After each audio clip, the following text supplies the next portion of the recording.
नमस्कार साथियों, मैं आज आपके लिए लेकर आया हूँ एपीओ प्री के एग्ज़ाम की जो एग्ज़ाम हुआ था उसके एमसीक्यूज़ को हम सॉल्यूशन कर रहे हैं। तो इससे पहले वाला जो वीडियो था पार्ट फर्स्ट जो था उसमें हमने 40 तक के जो क्वेश्चन थे वो कर दिए थे और अभी हम आज शुरू करेंगे क्वेश्चन नंबर 41 से। ठीक है, तो देखें क्वेश्चन नंबर 41 क्या है। क्वेश्चन नंबर 41 है आयुध अधिनियम। क्वेश्चन नंबर 41 जो है वो क्या है, क्वेश्चन नंबर 41 है आयुध अधिनियम 1959 की किस धारा के अंतर्गत बिना पहचान चिन्ह वाले अग्नायुधों का विक्रय या अंतरण नहीं किया जा सकता। तो देखो दोस्तों, ये आर्म्स एक्ट का क्वेश्चन है। ये किसका क्वेश्चन है? आर्म्स एक्ट का क्वेश्चन है। और इसका दोस्तों जो राइट आंसर होगा, इसका राइट आंसर धारा 8 जो है, नंबर ऑप्शन नंबर 3 जो है इसका राइट आंसर होगा। धारा 8 जो है इसमें जो फायर आर्म्स हैं, अग्नायुधों के विक्रय और अंतरण के बारे में प्रावधान किया गया है। चलिए दोस्तों, इसके बाद हम चलते हैं क्वेश्चन नंबर 42 पर। क्वेश्चन नंबर 42 देखें दोस्तों। क्वेश्चन नंबर 42 है निम्न में से निम्नलिखित को जो है दंड प्रक्रिया संहिता की धाराओं के अनुसार क्रमानुसार व्यवस्थित कीजिए। तो ये क्वेश्चन जो अरेंज करने का क्वेश्चन है दोस्तों, सीआरपीसी से ये क्वेश्चन लिया गया है दोस्तों। अब देखिए सीआरपीसी से क्वेश्चन है तो यहाँ पर हम इन्हें अरेंज करेंगे। तो संक्षिप्त विचारण की प्रक्रिया, संज्ञेय मामलों में इत्तला, पुलिस द्वारा साक्ष्यों की परीक्षा, संस्वीकृति और कथनों को अभिलिखित करना। तो इसका जो राइट आंसर है दोस्तों क्वेश्चन नंबर 42 का, यहाँ पर ये इसका ऑप्शन नंबर 2 जो है दोस्तों राइट आंसर होगा। हमारे चैनल को आप पहली बार अगर आप हमारे चैनल पर विजिट कर रहे हैं तो सब्सक्राइब कर दें और बेल आइकन दबा दें तथा लाइक भी कर दें। इसके बाद दोस्तों इसी तरह की वीडियो हम डालते रहते हैं और आपको ये जुडिशियल एग्जाम्स के प्रिपरेशन के लिए बहुत बेनिफिशियल रहेंगी। नेक्स्ट पे हम चलते हैं, नेक्स्ट स्लाइड। तो 43 नंबर का क्वेश्चन देखेंगे आप। 43 नंबर का क्वेश्चन देखें दोस्तों, क्या है 43 नंबर क्वेश्चन है एक जल्लाद, जल्लाद जो फांसी देता है उसे जल्लाद कहते हैं। आईपीसी का ये प्रश्न है, न्यायालय के आदेश के अनुसरण में कैदियों को फांसी पर लटकाता है तो वह आपराधिक दायित्व से उन्मुक्त होता है, उसे क्रिमिनल लायबिलिटी जो है उससे जो है फ्री किया गया है। आईपीसी की कौन सी धारा के तहत, मतलब ये सेक्शन बेस्ड क्वेश्चन है दोस्तों। तो इसका जो राइट आंसर है वो होगा सेक्शन 78 का प्रोविजन है। ये सेक्शन 78 में यही कहा गया है कि विधि के आदेश के अनुसरण में जो कार्य किया जाता है, तो जल्लाद जो है विधि के आदेश के अनुसरण में एक व्यक्ति को फांसी पर लटकाता है। ऐसी स्थिति में उसे किसी अपराध के लिए दोषी नहीं ठहराया जा सकता। नेक्स्ट क्वेश्चन नंबर 44 पर चलते हैं। बी डी के गृह में, क्वेश्चन नंबर 44 देखिए। क्वेश्चन नंबर 44 है बी डी के गृह में छेद बनाकर अपना हाथ डालता है। बी ने क्या अपराध किया? तो ये संपत्ति के विरुद्ध अपराध वाला जो चैप्टर है, चैप्टर नंबर 17 आईपीसी का जो चैप्टर 17 है उससे ये जो लिया गया है प्रश्न। और ये जो है इसका राइट आंसर है गृह भेदन, इसे हम कहेंगे गृह भेदन। हाउस लर्किंग इसे हम कहते हैं, गृह भेदन इसे हम कहेंगे। नेक्स्ट क्वेश्चन 45 पर हम चलते हैं। तो क्वेश्चन नंबर 45 देखिए दोस्तों, क्या है क्वेश्चन नंबर 45 है विशेष लोक अभियोजक को किसे नियुक्त किया जाता है? स्पेशल पब्लिक प्रोसिक्यूटर के बारे में ये प्रश्न है, सीआरपीसी में यहाँ दिया गया है। सीआरपीसी में स्पेशल पब्लिक प्रोसिक्यूटर के लिए 10 वर्ष का विधिक व्यवसाय जो है उसे लीगल प्रैक्टिस का एक्सपीरियंस होना चाहिए। कितना? 10 वर्ष की लीगल प्रैक्टिस का एक्सपीरियंस उस व्यक्ति को होना चाहिए, तो ही उसे हम कहेंगे लीगल, तो ही उसे स्पेशल पब्लिक प्रोसिक्यूटर बनाया जा सकता है। और ये प्रोविजन आपको सेक्शन 24 में मिलता है सीआरपीसी की। तो यहाँ पर सेक्शन 45 का जो राइट आंसर होगा वो ऑप्शन नंबर 4 होगा। इसके बाद नेक्स्ट हम चलते हैं। तो नेक्स्ट क्वेश्चन नंबर 46 पर आइए। क्वेश्चन नंबर 46 क्या है देखें। कै को मैं गंभीर और अचानक प्रकोपन देता है। कै इस प्रकोपन से मैं पर पिस्तौल चलाता है जिसमें न तो उसका आशय ये जो समीपी है किंतु दृष्टि से बाहर है का वध करने का है, और ना वह जानता है या संभावना है कि वह यह का वध कर दे। ए या का वध कर देता है। देखो ये आईपीसी का प्रश्न है और ये प्रश्न कल्पेबल होमिसाइड और मर्डर सेक्शन 299 और 100 यहाँ से लिया गया है। ये वैसे ही बहुत पॉपुलर सेक्शंस हैं आईपीसी में और ये आते रहते हैं जुडिशियल एग्जाम्स में, कल्पेबल, होमिसाइड और मर्डर, आपराधिक मानववध और हत्या। तो यहाँ पर जो राइट आंसर होगा वो ऑप्शन नंबर जो है राइट आंसर 2 होगा। ए ने आपराधिक मानववध जो हत्या नहीं है उसका अपराध किया है। के ने कौन सा अपराध किया है? आपराधिक मानववध जो हत्या की कैटेगरी में नहीं आता उसका अपराध किया है। चलिए नेक्स्ट हम क्वेश्चन नंबर 47 पर आते हैं। प्रश्न नंबर 47 देखिए, सी की हत्या करने के लिए ए का विचारण हो रहा है। यह दर्शित करने के लिए साक्ष्य है कि सी की हत्या ए तथा बी द्वारा की गई थी और बी ने कहा था ए और मैंने सी की हत्या की है। यहाँ यह कथन न्यायालय द्वारा ए के विरुद्ध विचारणीय होगा। तो यहाँ कथन दिए गए हैं जो जिनके बारे में क्या बात कही है। तो क्वेश्चन नंबर 47 का जो राइट आंसर है वो ऑप्शन नंबर 2 होगा। नहीं, बी का कथन ए के विरुद्ध विचार में नहीं लिया जा सकता। तो ये जो प्रश्न है ये एक तरीके से सह अपराधी का बारे में ये प्रश्न है, सह अपराधी के कथन के बारे में प्रश्न होता है। तो ये यहाँ पर देखें, आप प्रश्न को समझें और यहाँ पर जो प्रश्न है उसमें उसका विचारण ए का हो रहा है, विचारण 7 का उस व्यक्ति का विचारण नहीं हो रहा है, इसलिए यहाँ उसके विरुद्ध उस कथन को विचार में नहीं लिया जा सकता। क्वेश्चन नंबर 48 पर आइए। प्रश्न नंबर 48 देखें। प्रश्न नंबर 48 क्या है? जुवेनाइल जस्टिस एक्ट का ये प्रश्न है कि कौन सा प्रावधान बालक के सर्वोत्तम हित पद को परिभाषित करता है? बेस्ट इंटरेस्ट ऑफ चाइल्ड, जहां आप जो है ये डेफिनेशन है और धारा 2 में परिभाषाएं दी गई हैं। जेजे एक्ट में धारा 2 में जो परिभाषाएं दी गई हैं, काफी सारी परिभाषाएं वहां मिलती है, लगभग 61 परिभाषाएं दी गई हैं। तो वहां बालक का सर्वोत्तम हित जो है वो परिभाषा कहाँ दी गई है, ये प्रश्न आया है। तो यहाँ पर देखें 48 नंबर का जो प्रश्न है दोस्तों, इसमें धारा 2(9) ऑप्शन नंबर 2 जो है धारा 2(9) यहाँ पर इसमें बेस्ट इंटरेस्ट ऑफ चाइल्ड को डिफाइन किया गया है। इसके बाद हम चलेंगे प्रश्न नंबर 49 पर। तो प्रश्न नंबर 49 देखें। ए बी को गौरवपति करने के भय में डालकर बेईमानी से बी को प्रेरित करता है कि वह एक कोरे कागज पर हस्ताक्षर कर दे और उसे ए को प्रदत्त कर दे। बी कागज पर हस्ताक्षर करके उसे ए को प्रदत्त कर देता है। ए ने कौन सा अपराध किया है? तो यहाँ पर देखिए 49 का जो राइट आंसर होगा, यहाँ पर एक्सटोर्शन किया गया है। अपराध जो है वो एक्सटोर्शन का होगा दोस्तों, अपराध उद्धापन करने का होगा। यहाँ पर ये जो है आपको मिलेगा संपत्ति के विरुद्ध जो अपराध है, सेक्शन 384, 383, 384 से रिलेटेड प्रश्न है। चलिए इसके बाद हम चलते हैं दोस्तों क्वेश्चन नंबर 50 पर। क्वेश्चन नंबर 50 देखो क्या है। प्रश्न नंबर 50 जो है जेजे एक्ट का ये प्रश्न है कि जब किशोर न्याय बालकों की देखरेख और संरक्षण अधिनियम 2015 के अंतर्गत जांच के दौरान कोई बालक 18 वर्ष की आयु प्राप्त कर लेता है तो बोर्ड को क्या करना होगा? बोर्ड को जांच जारी रखनी होगी।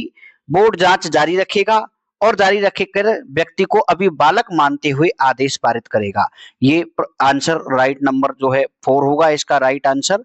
तो यहाँ पर दोस्तों प्रश्न नंबर 51 पर आइए। प्रश्न नंबर 51 देखें। भारतीय साक्ष्य अधिनियम 1872 के उपबंध कहाँ लागू नहीं होते हैं? तो ये प्रश्न मैं अक्सर क्लास में, जब मैंने टेस्ट सीरीज में भी ये प्रश्न दिया था, क्लास में भी मैंने अच्छी तरह से समझाया था और मैं हमेशा इसको हर बैच में पढ़ा था। ये प्रश्न बहुत इंपॉर्टेंट है और ये आता ही रहता है प्रश्न।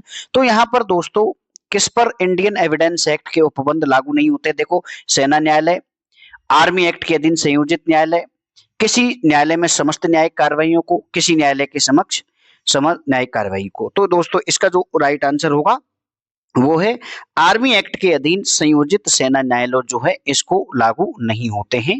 ठीक है, चलिए इसके बाद आइए प्रश्न नंबर 52। 52 नंबर का प्रश्न देखें दोस्तों क्या है।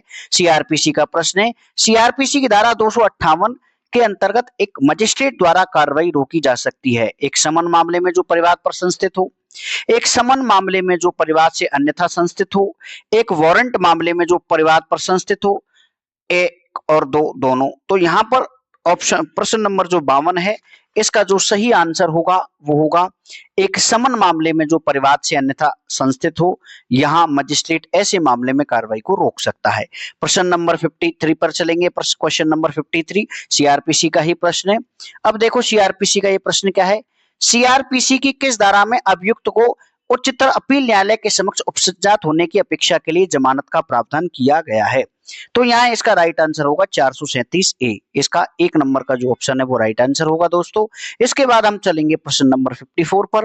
प्रश्न नंबर 54 देखें, एक व्यक्ति सड़क पर एक कीमती अंगूठी पाता है और बिना जाने कि वह किसके तत्काल उसे बेच देता है, उसने कौन सा अपराध किया है? तो इसे आपराधिक दुर्विनियोग का अपराध कहते हैं। 403 404 से ये प्रश्न लिया गया है आईपीसी से।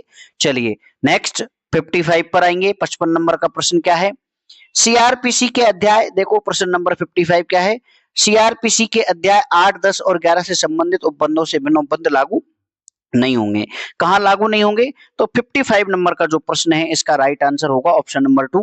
नागालैंड पर सीआरपीसी का चैप्टर 8, 10 और 11 जो कि एग्जीक्यूटिव से रिलेटेड है उसी यही लागू होता है। बाकी पूरी सीआरपीसी जो है नागालैंड पर लागू नहीं होती थी। चलिए इसके बाद प्रश्न नंबर 56 पर आते हैं। प्रश्न नंबर 56 देखो क्या है? निम्न में से कौन सा संयोजन सुमेलित है?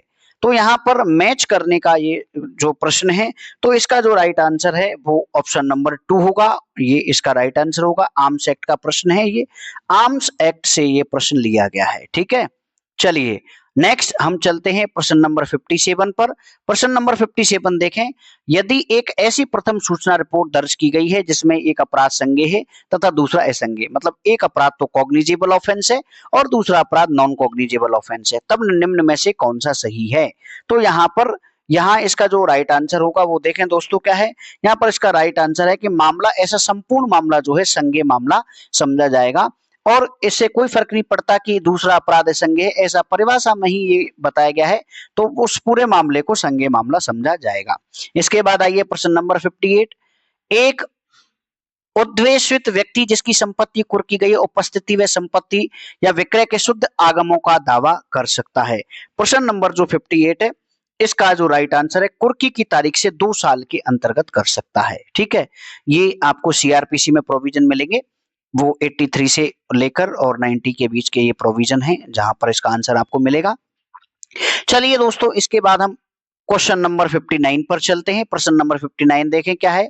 ये सूची 1 को सूची 2 से सुमेलित कीजिए। टाइम कंज्यूमिंग प्रश्न होते हैं ऐसे, क्योंकि यहाँ पर काफी सारे ऑप्शंस को एक साथ मैच कर दिया जाता है। तो दोस्तों 59 नंबर का जो क्वेश्चन है इसका राइट आंसर ऑप्शन नंबर 3 होगा। ठीक है, चलिए नेक्स्ट पर चलते हैं प्रश्न नंबर 60 पर। तो प्रश्न नंबर 60 देखो क्या है? प्रश्न नंबर 60 है कि ये आईपीसी का प्रश्न है, आईपीसी की कौन सी धारा के अनुसार केवल धन संबंधी फायदा वह नहीं है जो संहिता की धारा 88, 89 और 92 के अंतर्गत आता है। तो ये जो प्रश्न है वैसे काफी घुमा फिरा के काफी डीप कंटेंट बेसिस प्रश्न है और मेरा खुद का ये प्रश्न जो है रॉन्ग हो गया था एग्जाम में। मैंने भी एग्जाम दिया था एपीओ का, तो मैं इस प्रश्न को ठीक करेक्ट नहीं कर पाया। वैसे दोस्तों इसका जो राइट आंसर होगा वो होगा सेक्शन 92 आईपीसी, ऑप्शन नंबर 2 इसका राइट आंसर होगा। इसके बाद आइए प्रश्न नंबर 61 पर। तो प्रश्न नंबर जो 61 है, प्रश्न नंबर 61 पे चलेंगे। तो प्रश्न नंबर जो 61 देखें, क्वेश्चन नंबर 61 क्या है? क्वेश्चन नंबर 61 है राजस्थान आबकारी अधिनियम 1950 के अनुसार निम्न में से कौन सा एक सही सुमेलित है? तो ये प्रश्न एक्साइज एक्ट का प्रश्न है। किसका प्रश्न है? एक्साइज एक्ट का प्रश्न है। तो यहाँ पर देखें एक्साइज एक्ट में तो कौन सा सही सुमेलित है, ये मैच करने का प्रश्न है। तो 61 का जो राइट आंसर होगा दोस्तों वो धारा ऑप्शन नंबर 3 होगा। इस अधिनियम के अधीन दंडनीय अपराध करने का प्रयत्न धारा 64 में दिया गया है। चलिए आगे हम चलते हैं प्रश्न नंबर 62 पर। तो प्रश्न नंबर 62 देखें क्या है? एक्साइज एक्ट का ही प्रश्न है। राजस्थान आबकारी अधिनियम 1950 के अंतर्गत निम्न में से कौन सी धारा आपराधिक षड्यंत्र के लिए शास्ति का प्रावधान करती है? तो इसका जो राइट आंसर है वो 54D है। ये मैंने टेस्ट सीरीज में भी प्रश्न रखा था और लगभग हमसे जिसने भी टेस्ट सीरीज लिए एक प्रश्न करेक्ट ही गया है उसका, ऐसी मैं उम्मीद करता हूं। चलिए नेक्स्ट क्वेश्चन नंबर 63 पर आइए। प्रश्न नंबर 63 है कि सूची 1 को सूची, ये फिर वापस मैच करने का एपीओ में इस बार इस तरह के काफी प्रश्न आए हैं। तो प्रश्न नंबर जो 63 है इसका जो राइट आंसर है ऑप्शन नंबर 2 होगा। चलिए इसके बाद प्रश्न नंबर 64 पर आइए। किशोर न्याय बालकों, प्रश्न नंबर 64 है किशोर न्याय बालकों की देखरेख जेजे एक्ट का प्रश्न है और बालक की यहाँ पर परिभाषा जो है जो वो उसके बारे में प्रश्न है 2/12 में 18 वर्ष से कम आयु का उम्र का व्यक्ति बालक कहलाता है। ठीक है, तो 2/12 जेजे एक्ट में 2/12 इसके लिए आप रेफरेंस में बता रहा हूं आपको। इसके बाद चलते हैं प्रश्न नंबर 63 पर। प्रश्न नंबर 63 देखो क्या है? जे एक्ट अधिनियम 2015 जो है, जब बोर्ड यह आदेश पारित करता है कि बालक का वयस्क के रूप में विचारण किए जाने की आवश्यकता है, तो वह प्रकरण को अंतरित कर सकेगा। तो वह प्रकरण को अंतरित कहां करेगा? बालक न्यायालय को करेगा। इसका आंसर ऑप्शन नंबर 4 इसका राइट आंसर होगा। इसके बाद आइए प्रश्न नंबर 66। एसटी प्रश्न नंबर 66 पर आइए। प्रश्न नंबर 66 है, ये क्या कह रहा है? प्रश्न देखिए एक बार आप ध्यान से। एसटी एससी एक्ट का प्रश्न है, एससी एसटी एक्ट अधिनियम की निम्न धाराओं में से कौन सी एक सही सुमेलित नहीं है? इस तरह के प्रश्न वैसे नेट की एग्जाम में आते हैं अक्सर, लेकिन इस बार काफी प्रश्न इस तरह के पूछे गए हैं और मैं बहुत अच्छा भी मानता हूं कि इस तरह से प्रश्नों से स्टूडेंट की डीप नॉलेज, तुक्के मारी के प्रश्न ये बिल्कुल नहीं हो सकते कि कोई स्टूडेंट तुक्के मारी से इनका आंसर करेक्ट कर सके। तो प्रश्न नंबर 66 का जो राइट आंसर होगा दोस्तों, वो होगा ऑप्शन नंबर 3। इसके बाद हम चलते हैं प्रश्न नंबर 67 पर। प्रश्न नंबर 67 देखो क्या है। प्रश्न नंबर 67 जो है ये जजमेंट का एक आपको जो उसका प्रश्न है, वाद का प्रश्न है, जजमेंट का प्रश्न है। देखे क्या है, देखे प्रश्न नंबर 67 निम्न में से किस वाद में उच्चतम न्यायालय ने परिस्थितिजन्य साक्ष्य के आधार पर आधारित वाद के संबंध में पंचशील गठित करने वाले 5 स्वर्णिम सिद्धांतों का प्रतिपादन किया है? तो 67 का जो राइट आंसर होगा वो होगा शरद विरति चंद शारदा बनाम राज्य, ये इसका राइट आंसर है। इसके बाद 68 पर आइए। 68 है, राजस्थान आबकारी अधिनियम की धारा 59 के अंतर्गत किसे दंडित किया जा सकता है? तो किसे दंडित किया जा सकता है? इसका राइट आंसर ऑप्शन नंबर 4 होगा। इसके बाद आइए 69 में देखें, इंडियन एविडेंस एक्ट न्यायालय शब्द की परिधि में किसी कौन सा सम्मिलित नहीं है? तो देखें क्या सम्मिलित नहीं होगा? मध्यस्थ, न्यायाधीश, वैध रूप से मजिस्ट्रेट और यहाँ पर। तो 69 का जो राइट आंसर है ये 1 होगा। चलिए, 1 इसका राइट आंसर है। शुरू में ही ये आ जाता है इंडियन एविडेंस एक्ट की धारा 3 में, ये आपको मिलेगा इंटरप्रिटेशन क्लॉज में। इसके बाद आप चलेंगे, लास्ट प्रश्न है जो एपीओ एग्जाम में कानून का प्रश्न जो लास्ट प्रश्न था, और ये प्रश्न जो है ये इलास्ट्रेशन है आपके, जो ये है धारा 86 नंबर की जो धारा थी इंडियन एविडेंस एक्ट में, तो यहाँ एज इट इज इलास्ट्रेशन दिया गया है। इसका प्रश्न यह है कि क्या किसी बंदरगाह में कोई अमुक बाधा समुद्री वित्ती खारिज की गई है? यह तथ्य कि अन्य बंदरगाह जो अन्य वित्तियों में स्थित थे किंतु ऐसी समुद्र वित्तियां नहीं थी, लगभग उसी समय बाधित होने लगे थे जैसा। तो इस प्रश्न का दोस्तों राइट आंसर होगा, इस प्रश्न का राइट आंसर सेक्शन 46 इसका राइट आंसर होगा ऑप्शन नंबर 3। तो हमारे चैनल को इसी तरह वीडियो हम जो इम्पोर्टेंट एमसीक्यूज डालते रहेंगे। लाइक करें, सब्सक्राइब करें और बेल आइकन दबा दें। ओके, धन्यवाद दोस्तों, जल्दी मिलते हैं एक नए वीडियो के साथ।